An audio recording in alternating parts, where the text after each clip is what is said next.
Graça e paz, irmãos. Boa noite. Uma alegria estar com os irmãos aqui no templo e também com aqueles que estão nos acompanhando pelo canal da igreja no YouTube. Bom, queria começar dizendo, e o tema dessa mensagem é um tema muito especial, que é a questão de coração rendido. Coração rendido é aquilo que Deus espera daqueles que professam a fé em Cristo Jesus. E é sobre corações rendidos a Deus que nós vamos falar. Se tem uma coisa que a Bíblia nos mostra de Gênesis a Apocalipse é que pessoas com um coração egoísta, pessoas que se sentem superiores, essas pessoas não têm vez com Deus. Essas pessoas sofrem com a fúria do Senhor. Foi assim, de certa forma, com Adão e Eva, foi assim com Caim, foi assim com o rei Saul, foi assim com Safira e Ananias, que tentaram se sair bem, mas acabaram sofrendo uma consequência e tanto. Foi assim com Judas, e vai ser assim também com aqueles que João, o apóstolo João, lá em Apocalipse, chama de admiradores da Babilônia. Aqueles que são apaixonados pelos presentes, pela riqueza, pelo status, pelo amor ao dinheiro, pelo poder. Todas essas pessoas que centralizam o seu coração nesse mundo que já é caído. Eu gostaria de convidar os irmãos a abrirem a Bíblia. Lá em Provérbios 30, nós vamos ler uma oração de um cara chamado Agur. Aqui, no começo do capítulo 30, há uma apresentação de Agur. É um simples perfil, muito direto, poucas informações. Acredita-se, alguns comentaristas bíblicos tentam, de certa forma, forçar a barra, dizendo que seria um pseudônimo do rei Salomão. Outros acreditam que ele tenha sido um assessor do rei Salomão. Fato é que ele é considerado como um sábio e ele tem ali um dos textos de Provérbios como de sua autoria. Nós vamos ler aí os versículos de 7 a 9. Eu leio para os irmãos na Nova Almeida Atualizada. Diz assim: Duas coisas te peço, ó Deus. Não recuse o meu pedido antes que eu morra. Afaste de mim a falsidade e a mentira. Não me des nem a pobreza e nem a riqueza. Dá-me o pão que me for necessário. Para não acontecer que, estando eu farto, te negue e diga: quem é o Senhor? Ou que empobrecido venha a furtar e profane o nome de Deus. Senhor Deus, Pai querido, nós queremos te agradecer, Senhor, pela oportunidade de estarmos aqui reunidos em um país com liberdade religiosa. Nós estamos aqui para glorificar o teu santo nome, aprender mais a tua palavra, Senhor, que é inspirada por ti. Senhor, que essa mensagem possa falar ao nosso coração e que nós tenhamos o discernimento do que é a tua vontade para as nossas vidas, que nós possamos aplicar, Senhor, e ter uma vida com o coração rendido de fato a ti. Essa é a minha oração em nome de Cristo Jesus. Amém. Bom, boa parte do livro de Provérbios é acreditado ao rei Salomão, filho de Davi, mas essa oração específica é acreditada a Agur, que se apresenta aí como filho de Jaque. Bom, pouco se sabe, mas fato é que ele traz uma lição muito importante para a gente. Nos faz refletir. Muitas vezes, pelas circunstâncias da vida, nós pensamos em ter, conquistar, fazer, buscar recursos, construir uma história. Essa semana eu conversei com um pastor, também é psicólogo clínico, e eu perguntei para ele qual que era a dificuldade de muitas famílias brasileiras, porque, infelizmente, nós temos visto o número de divórcios crescer pelo país e pelo mundo. Nos Estados Unidos, o número de divórcios já supera há alguns anos o número de casamentos. E a resposta dele foi muito interessante. As pessoas pensam em construir um legado para os seus filhos, deixar uma boa quantia financeira para a faculdade dos seus filhos, mas pouco entende uma noção muito simples. Relacionamentos são nutridos por relações. Você não pode manter um relacionamento apenas pelo dinheiro. Isso é fadado ao fracasso. E é por isso que, infelizmente, nós temos visto, ano após ano, divórcios, e muitas vezes traumatizantes para as pessoas envolvidas. Famílias são destruídas, filhos são marcados, eles são praticamente jogados às traças. A gente não consegue dimensionar, mas provavelmente nos próximos anos nós teremos uma geração de gente que vai viver em consultório psiquiátrico. E nada contra os psiquiatras, eles são fundamentais no processo de terapêutico e de acompanhamento. Mas, infelizmente, é uma geração traumatizada. A mesma coisa a gente pode dizer, quando a gente fala de relação, em relação com Deus. A gente precisa contribuir, a gente precisa ter a gente precisa nutrir essa relação com Deus. E essa nutrição é feita a partir de uma vida devocional, uma vida com Deus, uma vida sincera aos pés do Senhor, com oração, com leitura da palavra. O autor aqui, nessa sequência de provérbios numerais, e é chamado de provérbio numeral, porque se os irmãos lerem a sequência, nós temos ali apontamentos de 2 coisas, 3 coisas que fartam, enfim, são várias referências numéricas, por isso chamado de provérbios numerais. Ele rasga o seu coração ao dizer: 2 coisas te peço, Deus. Não recuse o meu pedido antes que eu morra. Isso nos leva ao primeiro ponto. Quem tem o coração rendido a Deus, pensa lá na frente. Aqui nós vemos a quem Agur recorre. A quem ele clama em busca de uma ação sobrenatural antes que ele morra. Muito provavelmente, creio eu, porque ele tinha compreensão de que as coisas em vida trariam impacto na sua condição eterna. E essa expressão "antes que eu morra" ganha um caráter ainda mais forte, porque os pedidos que viriam a ser apresentados na sequência são pedidos que nós podemos dizer que são moldadores de caráter. Agur seria fortemente impactado se Deus respondesse àquela oração. Isso nos leva a refletir sobre aqueles que baseiam as suas vidas no aqui e no agora. Esquecem-se da finitude da vida e acreditam que a morte seja apenas um estágio, é apenas uma consequência natural da vida. Todos nós passaremos por isso. Alguns acreditam até que há o descanso, mesmo sem crer em nada.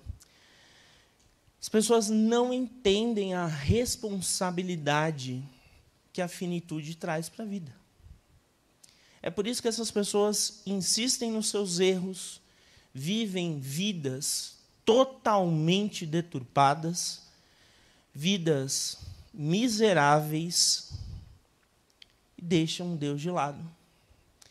Em muitos lugares, em muitas igrejas pelo Brasil e pelo mundo, Deus não senta nem no último banco, que dirá no banco da frente.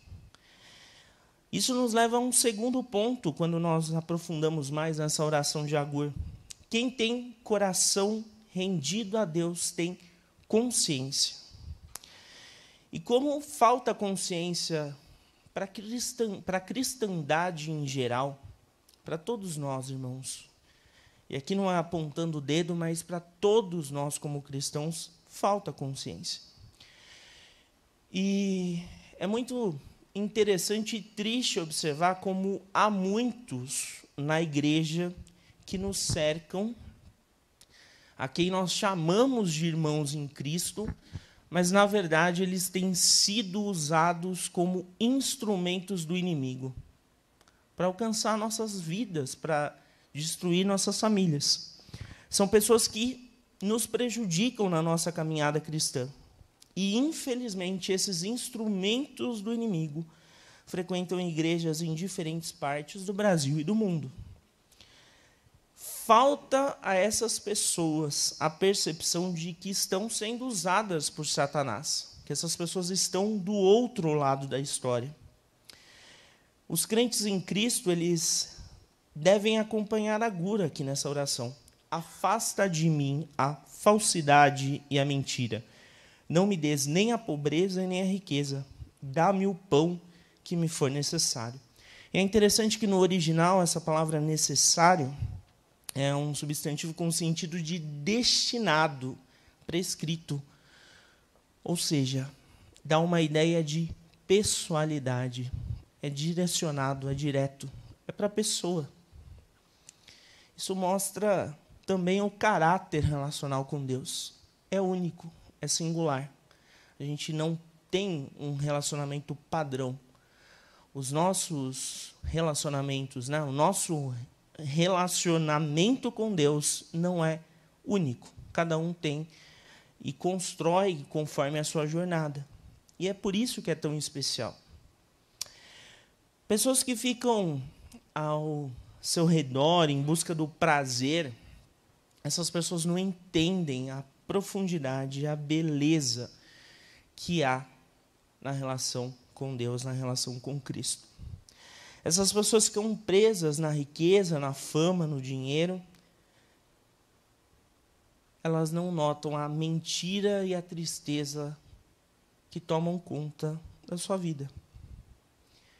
E elas não notam também as pessoas que estão ao seu redor por interesse.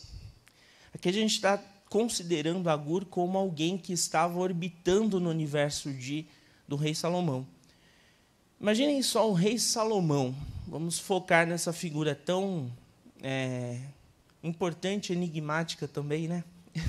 Controversa em alguns sentidos.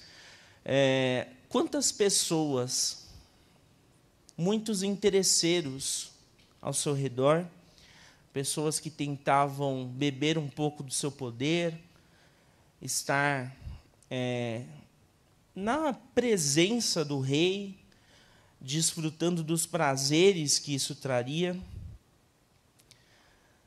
Talvez nós não tenhamos, e muito provavelmente nós não temos essa condição financeira, esse sucesso, esse status, mas há sempre aqueles que estão ao nosso redor tentando desfrutar ou tentando se aproveitar de alguma forma. É por isso que a gente precisa pedir discernimento para o Senhor, para que Ele afaste de nós a mentira, o interesse, aquilo que nos pode fazer cair. E afaste de nós também a mentira do nosso coração. Porque o nosso coração é enganoso.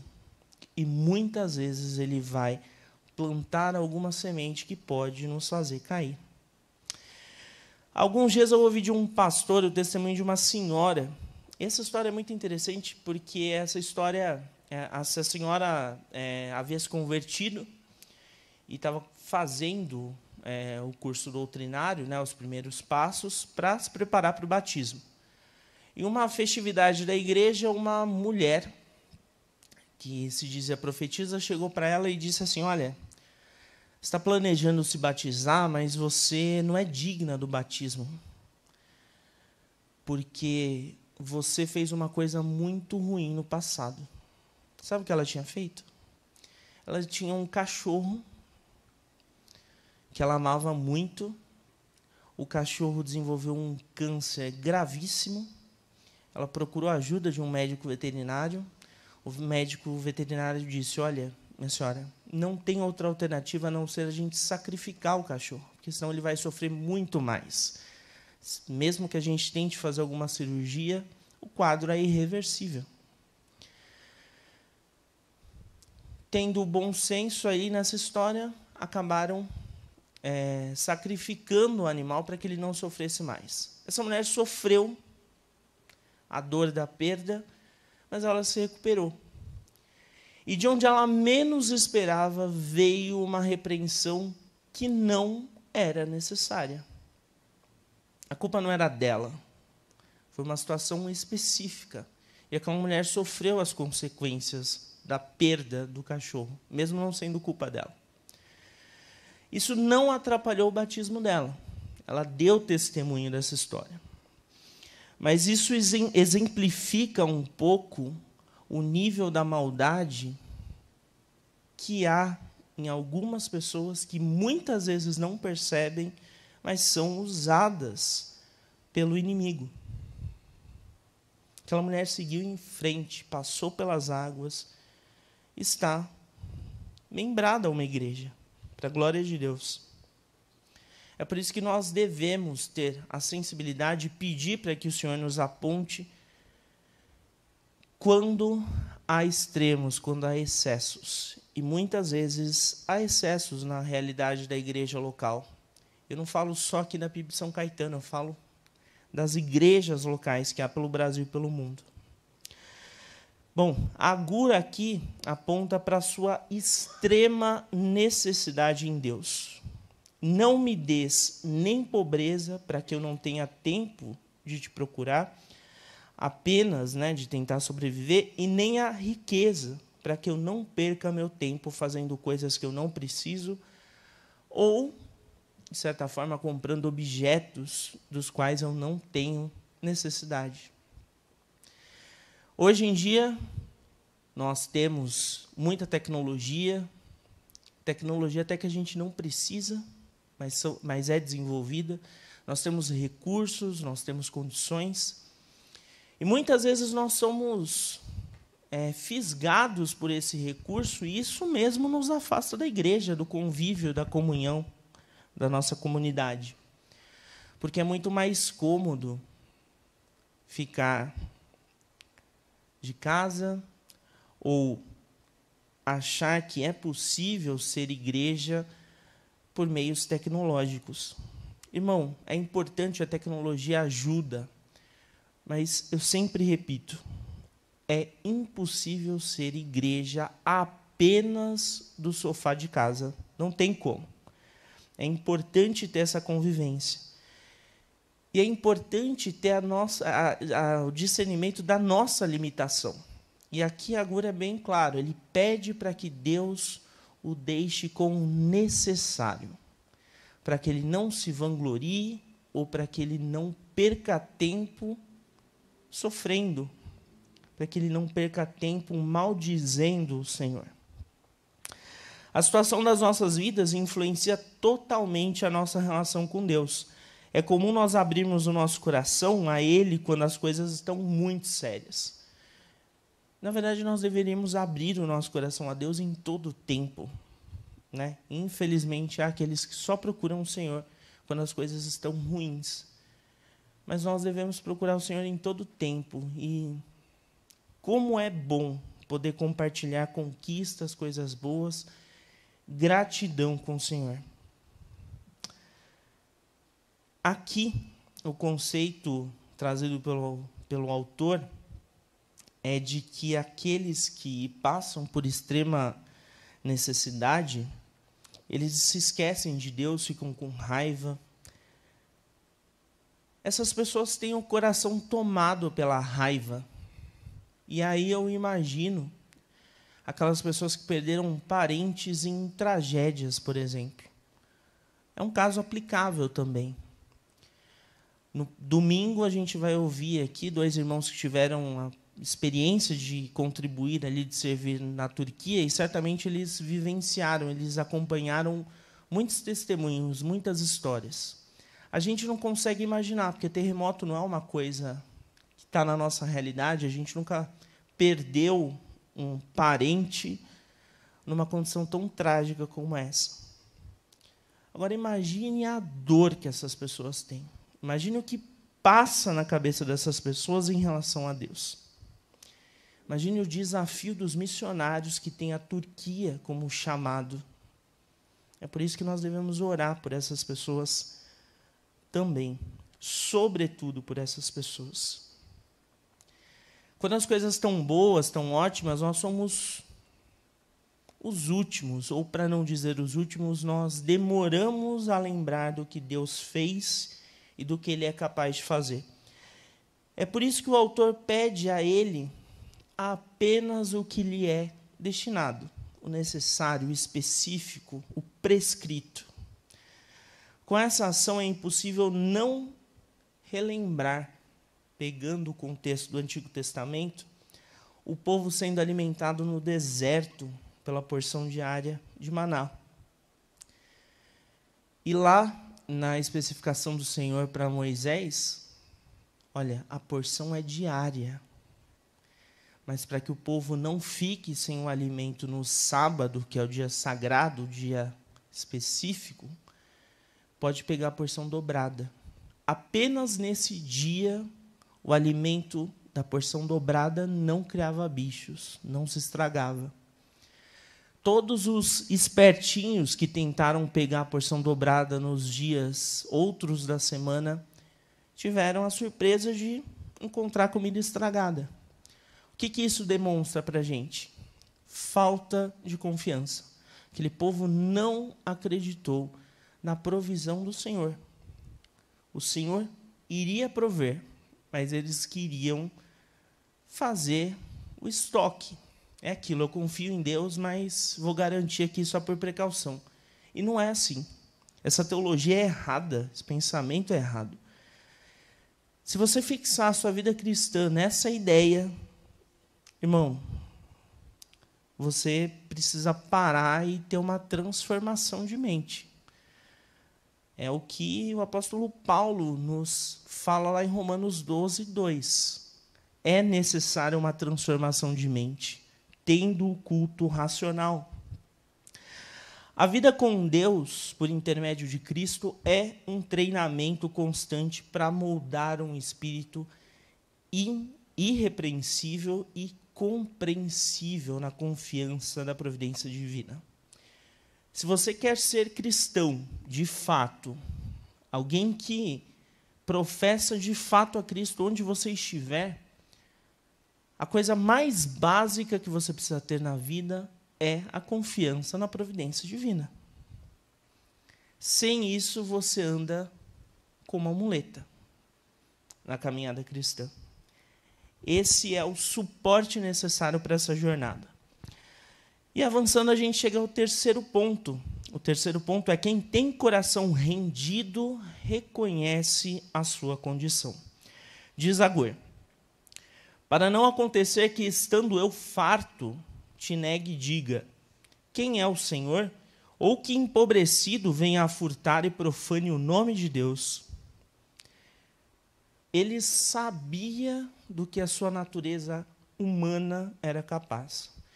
Eu tenho um professor no seminário chamado Emanuel Ataíde, e ele diz que nos tempos de seminário dele, ele tinha um professor lá na Faculdade Teológica Batista, que ele sentava na mesa com os pés assim sem alcançar o chão, porque ele era baixinho, e falava com a cara bem branda, com a voz baixa, olhando para toda a sala: vocês não sabem do que eu seria capaz se não fosse a graça de Cristo.